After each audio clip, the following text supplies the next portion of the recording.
Betty, Betty, Betty, Betty,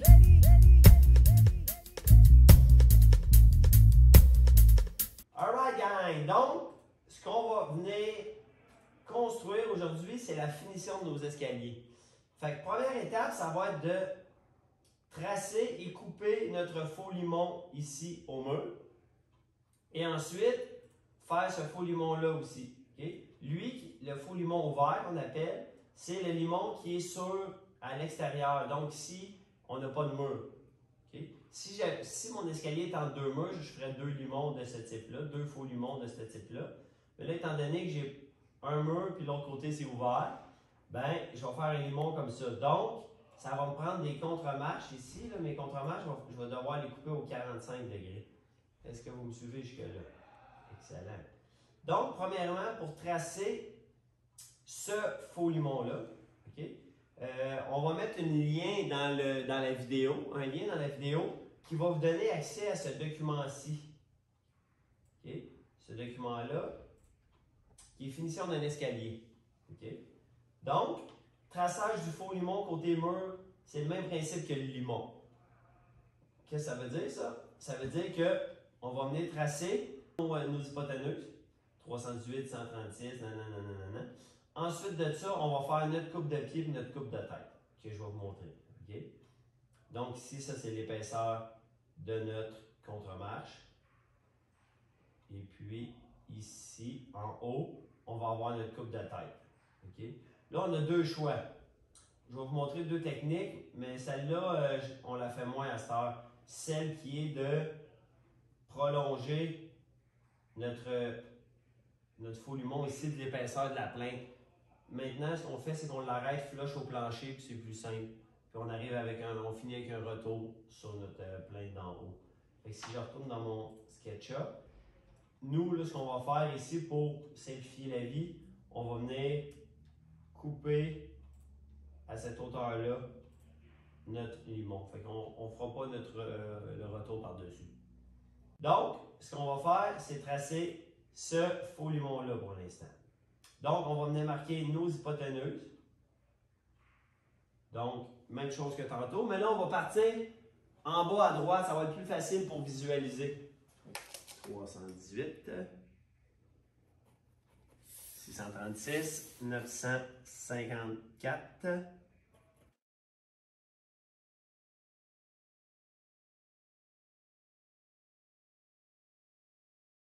On va prendre notre équerre. Et puis, on va venir tracer contre-marche, giron. Fait que si je commence d'ici, on vient ici. Comme ça, le document. Contre-marche, giron. Même chose ici. Là, c'est encore plus important. Tu sais, tantôt, les diagonales, c'était important, mais on pouvait s'en sortir sans. Là, tu t'en sortiras pas sans. Là. Tu ne feras pas une job ça coche. Et nous autres, on fait juste des jobs ça coche. Fait que si tu veux être ça coche, comme on dit, mets tes coches. OK? On continue. On continue à se passer. Encore là, une belle mine aiguisée. Faites attention pour vous couper en aiguisant votre mine parce que faites des marchands des gars, exacto. Exacto, faites des marchands des gars. OK. Et on termine avec ça. On essaie de ne pas briser l'écran. OK. Parce que c'est les consommateurs, c'est les clients qui payent pour ça. Les clients ne sont pas contents quand tu brises leur jouet. Donc, on part ici. Si on se rappelle tantôt, OK, la hauteur, si on vient dans cette image là, ici, OK? La hauteur de notre contre-marche, on avait combien tantôt, si on se rappelle? On avait 146 mm. Donc, ici, on a 146 mm. Ça veut dire quoi, ça? Ça veut dire que ma dernière contre-marche, ici, je dois garder 146 mm. OK? Fait que, un tape en pouce, c'est plus difficile de marquer ces millimètres. Fait que 146 mm, ce que je fais, moi, je vais partir à 10, puis je vais m'en aller jusqu'à 300, jusqu'à 246 mm, ce qui est ici. 246 mm. OK? Vous voyez ça, dans le fond, c'est l'épaisseur de ma contre-marche finie. Là, je vais être ça à coche. Là. Je veux pas des 5 mm pour les gars qui font la finition d'escalier. C'est toi qui fais la finition d'escalier. Là. Fait que vous tirez ça à coche. OK? Fait que là, ce qu'on fait, c'est qu'on va venir tracer notre nouvelle ligne ici.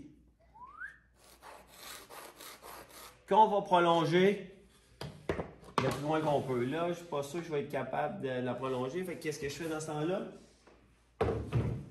Ah, j'ai toujours une grande raie avec moi pour ce genre d'outillage. Là, c'est sûr que habituellement, je suis rarement à vertical quand je dessine. T'sais. Là, c'est juste pour vous autres que je fais ça. Là. Vous voyez la misère que je me donne pour vous autres? Vous voyez ça? Tout ce que je fais pour vous autres, ouais. Là, regardez bien ça, l'écouter, ce petit point-là, bien important. Votre épaisseur de plainte. OK? Mettons, vous êtes chez le client. Puis le client, il a de la plainte de 6 pouces. Mais ici, il faut qu'il vous reste 6 pouces pour votre plainte. OK? Parce qu'après ça, tu vas venir t'accoter. Tu sais, tandis que si tu te laisses genre 8 pouces, puis tu arrives avec ta plainte de 6 pouces, ça va être laid. On s'entend? Fait que là, nous autres, on va faire comme si on avait une plainte, là, une petite plainte là, de 3 pouces et demi. Fait que qu'est-ce que je fais? Je peux m'en venir avec mon équerre ici. Regarde si tu viens zoomer.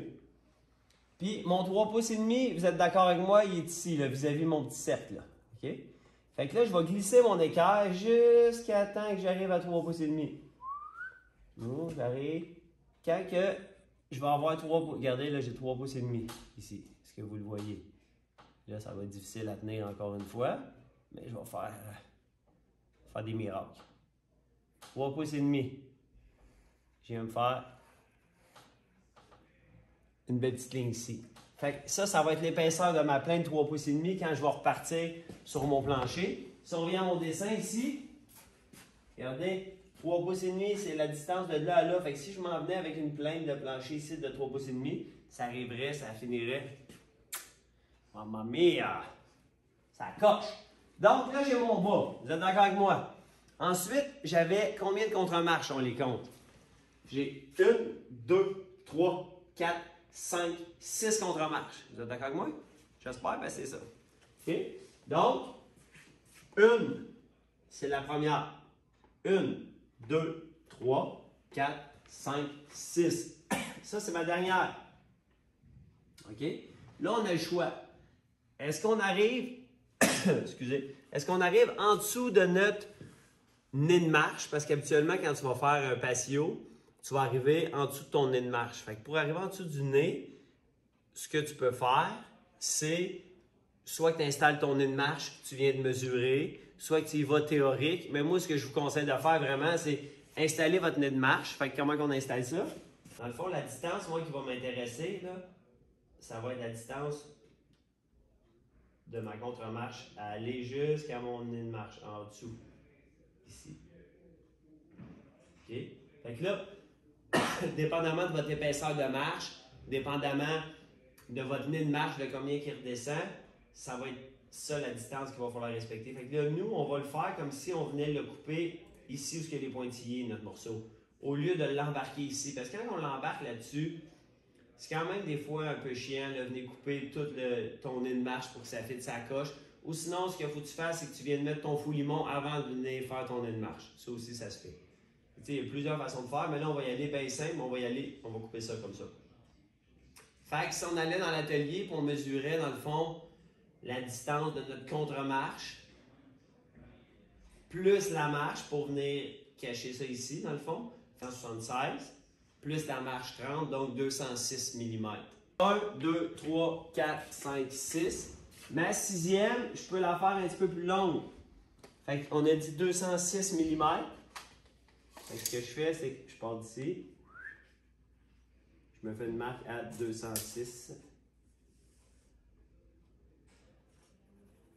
Ça va être ma nouvelle contre-marche.